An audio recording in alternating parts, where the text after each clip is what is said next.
சுதர்சன சக்கரம். இதை மகாவிஷ்ணு தனது ஆள்காட்டி விரலில் வைத்துக் கொண்டிருக்கிறார். மற்ற ஆயுதங்களைப் போல் சுதர்சன சக்கரம் இல்லை.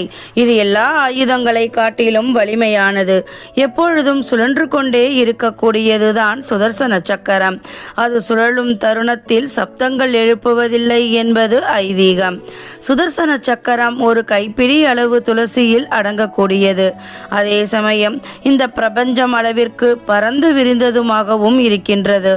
யார் மீதாவது இதை ஏவும் போது ஸ்ரீ கிருஷ்ணர் தனது ஆள்காட்டி விரலில் இருந்துதான் இதனை ஏவுகிறார். எதிரிகளையும் அசுர கூட்டத்தையும் அழித்த பின்னர் சுதர்சன சக்கரமானது மீண்டும் அந்த இடத்திற்கே திரும்ப வந்து விடுகிறது.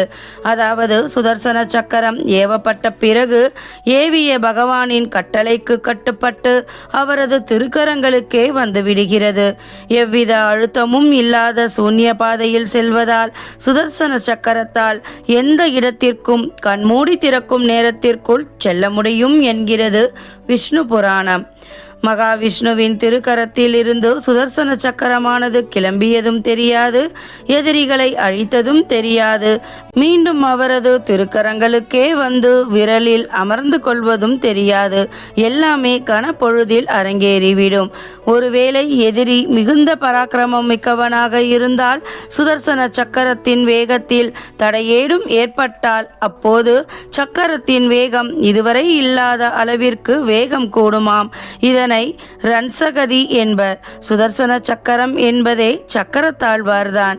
மகாவிஷ்ணுவின் திருப்பாதத்தை தரிசிப்பதும் பிரார்த்திப்பதும் எத்தனை விசேஷமோ அதேபோல் சக்கரத்தாழ்வாரை பூஜித்து வருவதும் விசேஷமானது.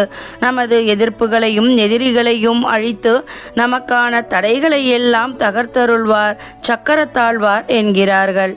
ஏகாதசி, புதன்கிழமை, திருவோணம், சனிக்கிழமை உள்ளிட்ட நாட்களில் சக்கரத்தாழ்வாருக்கு துளசி சாத்தி வேண்டிக் கொண்டால் நம் இன்னல்கள் யாவும் பறந்தோடும். இல்லத்தில் நிம்மதியும் ஆனந்தமும் குடிகொள்ளும்.